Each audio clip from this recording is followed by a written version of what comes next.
And when we get to Exodus 16, again, there we see it again. The glory of the Lord appeared in the cloud. Now, again, as I just telegraphed, there's going to be times when this glory is in a cloud and a pillar, and you just think of it as a kind of a shining radiance that's veiled by a cloud.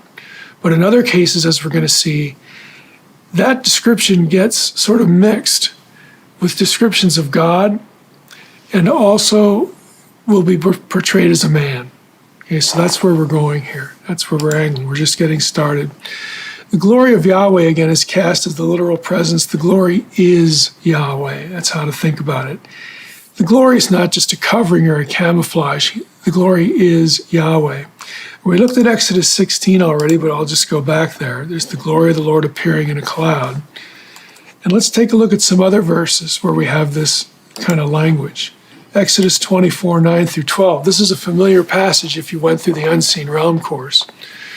We have here Moses and Aaron and Nadab and Abihu and 70 of the elders of Israel. They go up on the mountain. They're on Mount Sinai. And they saw the God of Israel.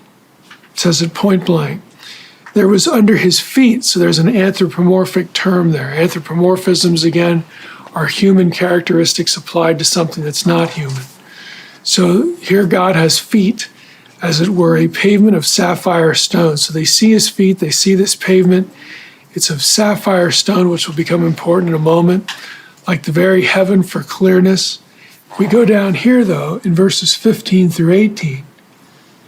It's not just, they saw the God of Israel, but what are they looking at? Moses went up on the mountain, and the cloud covered the mountain, and the glory of the Lord dwelt on Mount Sinai. So this anthropomorphic God form is also referred to as the glory of the Lord.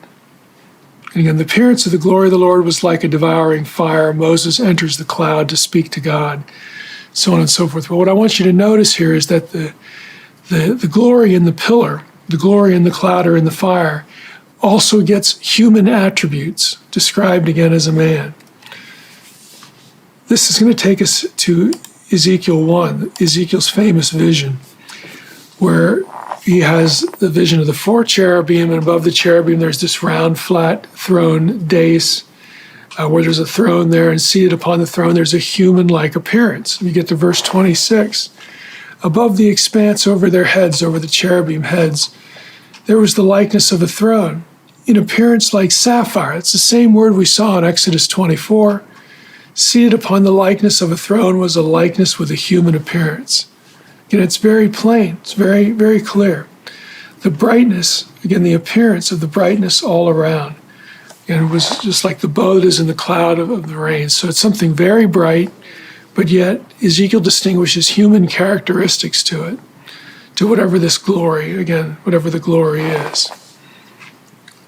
And then we get down here to the last verse in verse 28. He says it point blank. Such was the appearance of the likeness of the glory of the Lord. So the glory of the Lord is this divine man that Ezekiel 1, has in its vision above the cherubim. Okay, that seated figure, just like in Exodus 24, that seated figure gets referred to as the glory.